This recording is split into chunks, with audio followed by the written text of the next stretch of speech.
Live, local. This is Fox 12 Now. Brandon, do you have his number? I'll send it to you. Hello, everyone. This is Fox 12 Now. I'm Greg Nibbler. We always appreciate you joining us here in the afternoon. We start around 1 p.m. Pacific. We go throughout the rest of the afternoon until 4 p.m., and we cover a wide range of topics here on this show. Don't forget to download the Fox 12 Oregon app, though. That is a great way to watch this and all of our segments after the fact as well. Today, we are talking about invasive species in Oregon's waterways, and in particular, some different kinds of mussels that are out there that are causing damage to the environment, and some things that you out there, if you are a boater, a kayaker, a canoer, or even somebody who uses a stand-up paddleboard, there are things specifically you need to know and be aware of. To talk about all that with us, we have joining us once again Keith DeHart from the Oregon Department of Fish and Wildlife. Keith, always good to have you here on the show to talk about this and educate everybody about some of these invasive species and what they're doing. And I think, just to start off with this, what are the big things that are of concern for Oregon's waterways right now?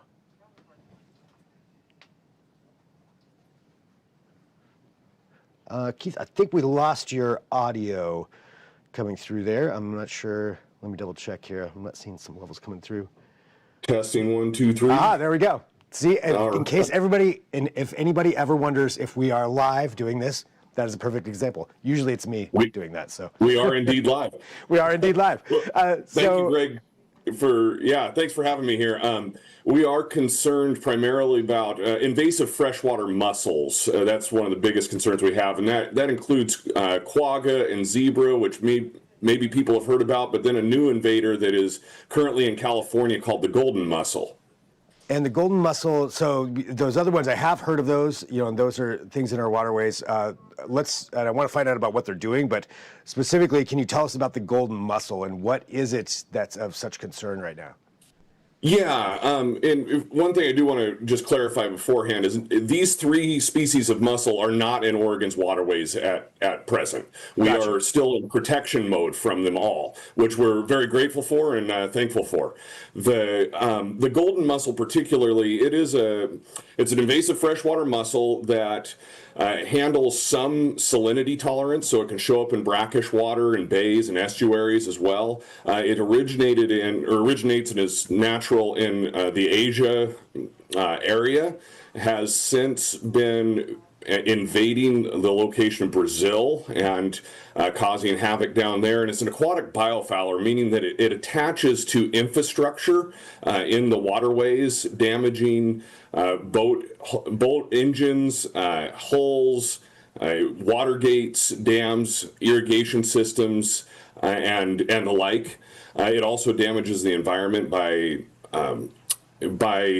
filtering out the food web nutrients from the bottom up and causing havoc in that way too. And so that's the golden mussel that's being aware of that then, and I think that's really great that we've kept some of those out of Oregon, but there are a lot of ways for things to get into Oregon, and that's something I would imagine is one of the big concerns there. So what are the steps being taken to prevent something like that getting into the waterways here? Yeah, that's a great question, Greg. These are easily transported in any recreational or commercial watercraft. Anything that touches the water, it can also be infrastructure, ballast bags or systems that are used for construction projects that are transported from water body to water body. The golden mussel particularly, we understand it being transported through ballast water in commercial shipping. That's the primary avenue that we've understood that to be transported to date and into the Sacramento River Delta, which is in California just to our south. The best thing that people can do, that are boat owners or commercial haulers, is to ensure that their watercraft is clean, drained, and dried before leaving the waterway that they pull their boat or infrastructure or anything that was touching the water out of.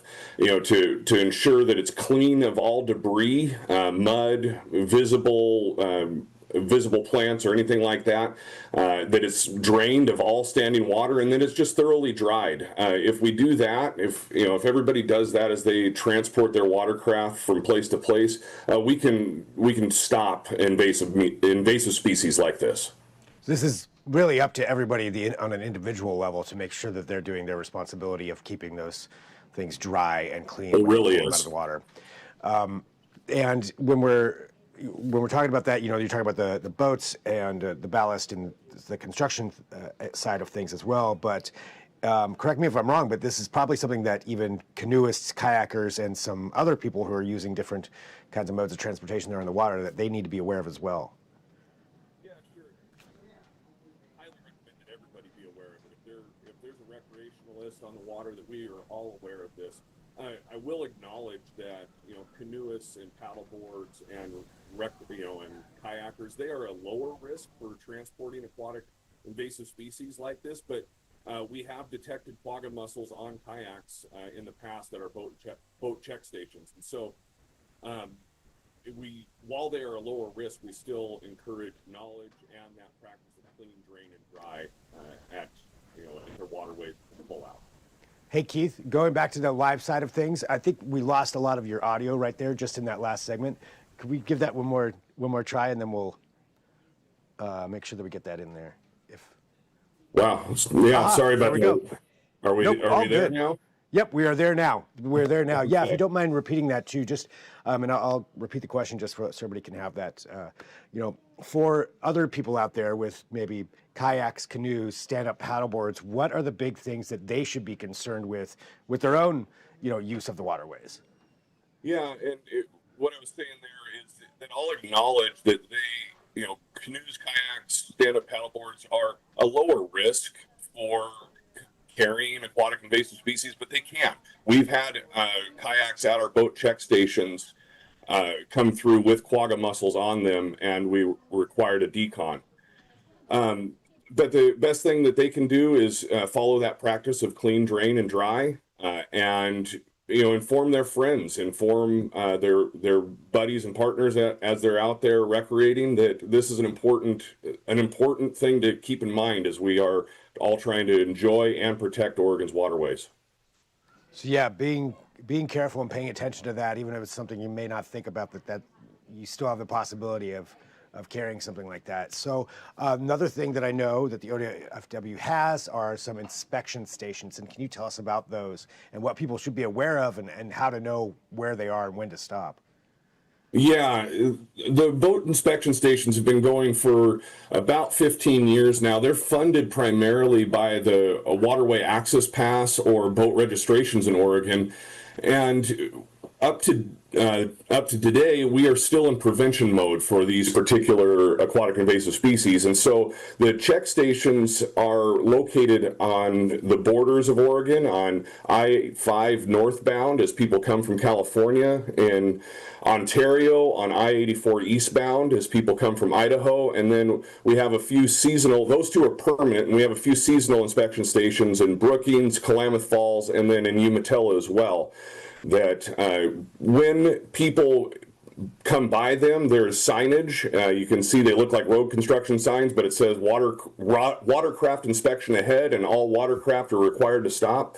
The law in Oregon is that if somebody goes by an inspection station while transporting a watercraft, any aquatic conveyance, they are required to stop if the inspection station's open. People are not compelled to seek out inspections if they come in and they don't go by open inspection station, but we encourage people to be safe rather than sorry and be cautious. And what is if somebody does pass by one of those inspection stations when they're open and they do have a watercraft of some kind, is there a penalty for doing something like that? Yeah, there is a penalty, and there is Oregon State Police or various counties, county sheriff's departments periodically do sting operations, or basically they sit there at the inspection station and look for bypasses, and most of the time people bypass unintentionally. They don't know it, and when they get pulled over, they just get escorted back to the inspection station. If they're compliant and work with us, allow us to take a look at the boat, there's typically no citation issued, but there is the ability to write a citation if people do bypass the inspection station. So it all comes down to just making people aware of those being present, and if you see that and you've got a watercraft, you got to pull over. Does that include even something like a stand-up paddleboard or a canoe?